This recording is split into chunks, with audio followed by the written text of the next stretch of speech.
Tonight, public safety is top of mind for Rochester's leaders as a wave of quality of life crimes spread through the city.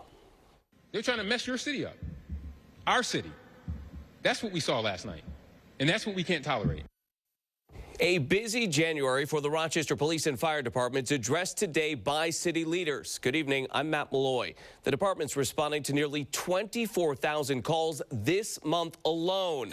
Now, we've got team coverage tonight with all the latest from City Hall. 13 WHAM's Natalie Calzatoni and Carly Miner both standing by for us tonight. Today's announcements come as the Rochester Police Department investigates 2 homicides back-to-back nights. Officers say a man in his 20s was shot while in his car on Ellison Street around 7:30 last night. He later died at the hospital. On Wednesday night, police say a 47-year-old man was shot dead while driving his car on Colton Place. No arrests have been made in either case. Tragically, we've had 2 homicides in the past 2 days. It's very early on in both investigations, but I can tell you that neither was an act of random violence. And at this time, both appear to be the result of ongoing disputes which ended in violence in our community.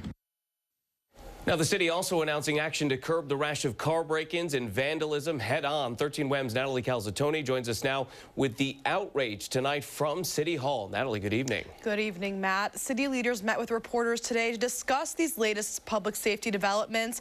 Mayor Malik Evans among the people who's had enough with all the recent crime. Rochester residents fed up with the recent uptick of people wreaking havoc around the city. It's frustrating when I'm leaving to go to school and I come out and my car windows are bashed in. Chantelle White is one of the Vick Park A residents whose car was broken into last week. 15 vehicles were also broken into on University and East Avenues late Thursday, early Friday. People work hard, they, save up for a rainy day, but this is not the kind of rainy day I want to be focusing on. In addition to the break-ins, 3 suspects were caught with burglars' tools, accused of vandalizing the former Radisson Hotel early Friday. The mayor and Rochester police working to address these so-called quality of life issues. I hope that people will report individuals that continue to try to operate in that manner to really mess your city up. They're trying to mess your city up, our city. That's what we saw last night. And that's what we can't tolerate.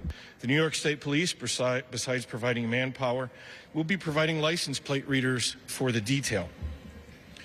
Any report of a car that is broken into will generate an officer response instead of going to 311.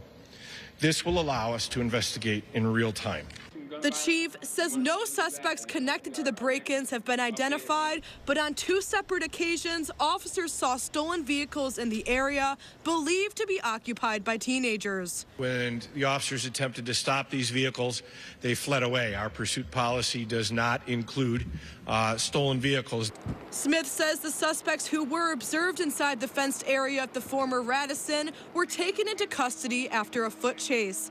The mayor adding the suspects threw chairs into the river, and 2 out of 3 don't live in Rochester. So that tells you what the intent was.